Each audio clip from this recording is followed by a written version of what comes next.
Hey, Andy, jumping right into this week's Future You, where your growth drives our community. First and foremost, about the market. What's going on? Yeah, hey, Andrea. We're recording this on Monday, the 21st. We are seeing lower interest rates today, and it's hard to explain why. So sometimes the stock market or interest rates move because of something fundamentally changing. Maybe there's some new data that comes out, or there's new comments that come out, something, or there's a change in just business or economics or how the federal government is handling something.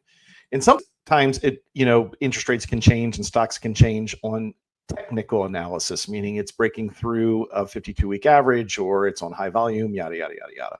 So I'm just showing you a chart of the 10-year Treasury bond, just today's trading, right? You can see right here this significant drop off at 8 a.m. This is really where the market's open, and the 10-year Treasury moved down about 15 basis points on what it's been trading on. And if you look at that on a 5-day approach, you can see how the last 5 business days in the stock market, we've been seeing rates generally come down over this period of time.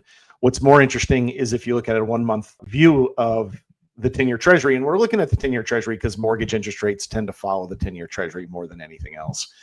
We're kind of back to where the month started. We saw kind of a blip up in interest rates since the end of June, all the way back to like beginning of last week.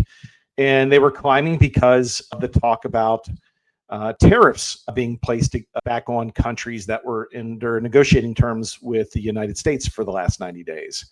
But if you look at this really from, kind of a longer view, this is what interest rates have really done for the last 20 years. So we're kind of back to where we were in terms of interest rates in the mid 2000s.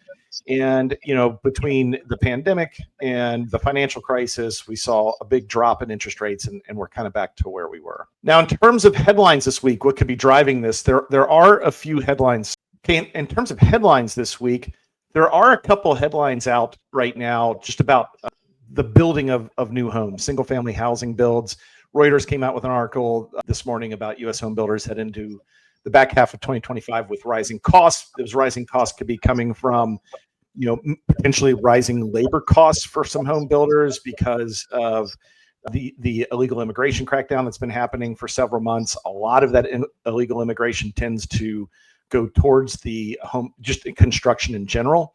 And then you even see Housing Wire here talk about just single family construction is getting worse due to interest rates. So whether it's the cost to build homes, labor, or materials impacted by the tariffs, or it's just interest rates, home builders, the biggest home builders in the country, are set to provide their quarterly earnings upcoming in the next 5 to 7 business days.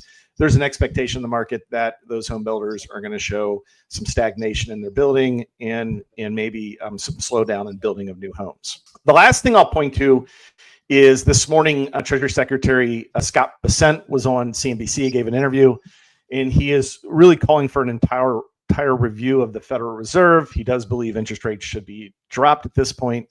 And I think there's some growing calls for the Federal Reserve to be just looked at holistically, and whether there's things that need to be changed in today's economy and today's environment. All that being said, I don't really know why interest rates have spiked down really well this morning, but that means our clients that are looking to buy homes right now can lock in at a better interest rate this week. It's going to be marginal. It's not going to be a material big shift. You're not going from 7 to 6%, but you might go from 7 to 6.875 or 6.875 to 6 3/4, depending on what pricing your credit profile provides to you at the moment. Andy, all that information is awesome with interest rates. Can we switch the conversation a little bit and talk about our clients applying for loans? And a lot of times our clients and our agents have had to hear the word no. And you and I have had an opportunity to work together for a really long time at a lot of different places. And we've had to say no a lot. What's advice you would give a home buyer right now that's hearing the word no? Yeah, that's a really good question. Mortgages are an interesting thing to be in business with, because although you'd like to offer them to everybody and take every client on that you can, you have to be approved to obtain a mortgage, which means you go through an analysis of your credit, your income, your assets, everything, to determine whether you're qualified to obtain that size of a loan.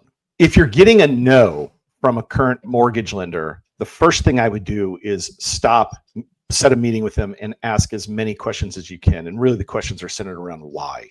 And you might have to ask why 4 or 5 times. If a lender says, it's because of your debt to income ratio. Well, why is it because of my debt to income ratio? Can you provide me the numbers of my debt to income ratio? Can you provide to me the analysis and the numbers that you're using in my debt to income ratio and how a debt to income ratio works, right? I might know what a debt to income ratio is, but the average person probably doesn't. So that's the first step I would take. The second step I would take is I would immediately start to get a hold of another lender, especially if the financing you're looking to provide is very important to you. You're emotionally invested in a home you're about to buy, or you have the opportunity to refinance and bring down the cost of your current home.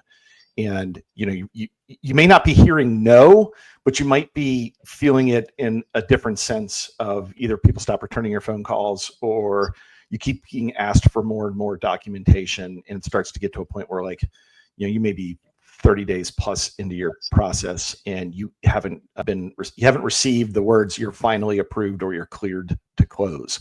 Those are 2 really important statements in the mortgage process: final approval or cleared to close. We know enough to get a second opinion when we've gone to the doctor, but a lot of people don't tell us we can get a second opinion from a lending standpoint.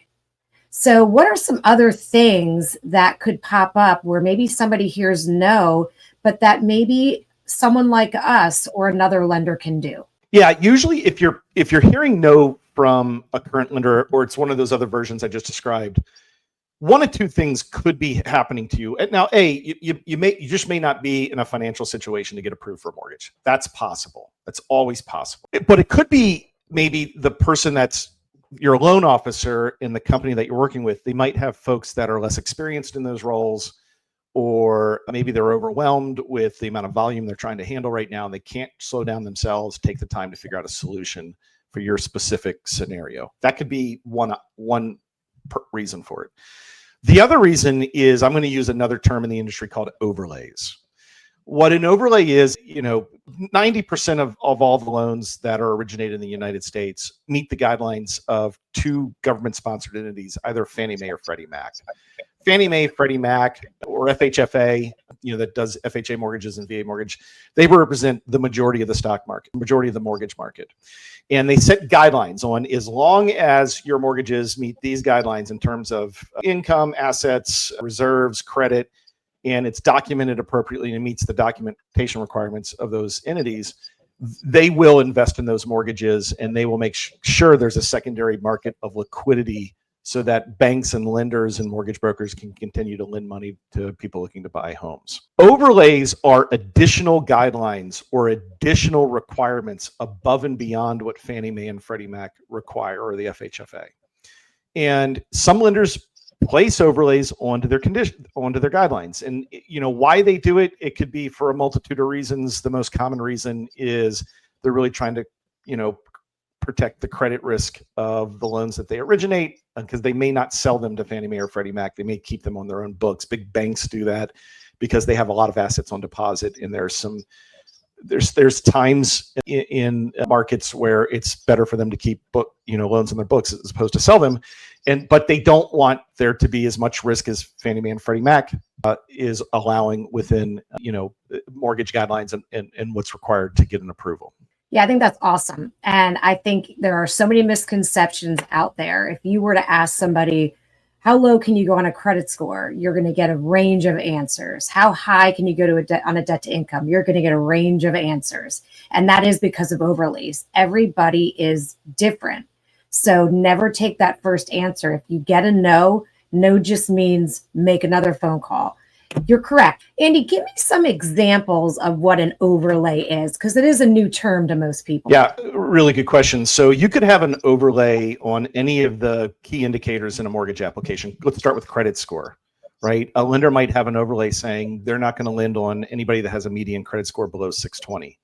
Well, I'm telling you now that the GSEs, Fannie, Freddie, FHFA, they all will allow certain mortgage applications that are below a credit score of 620, because there's a holistic view and there's an algorithm, quite honestly, behind it that could result in an approved eligible algorithm from one of those organizations like D or LPA programs that would allow a lender to proceed and document and successfully close that loan. Another example is, income documentation requirements, right? We talked about self-employed home buyers recently on an episode. There are some lenders that have overlays on the amount of documentation they require from self-employed people. Even employed people, they require increasingly more documentation from them that is not necessary from the guidelines from Fannie and Freddie. And when more and more documentation is provided to a lender, it can just be scrutinized more and more and more and go down the path of like, where are we now? And all of a sudden people stop returning your phone calls. Awesome.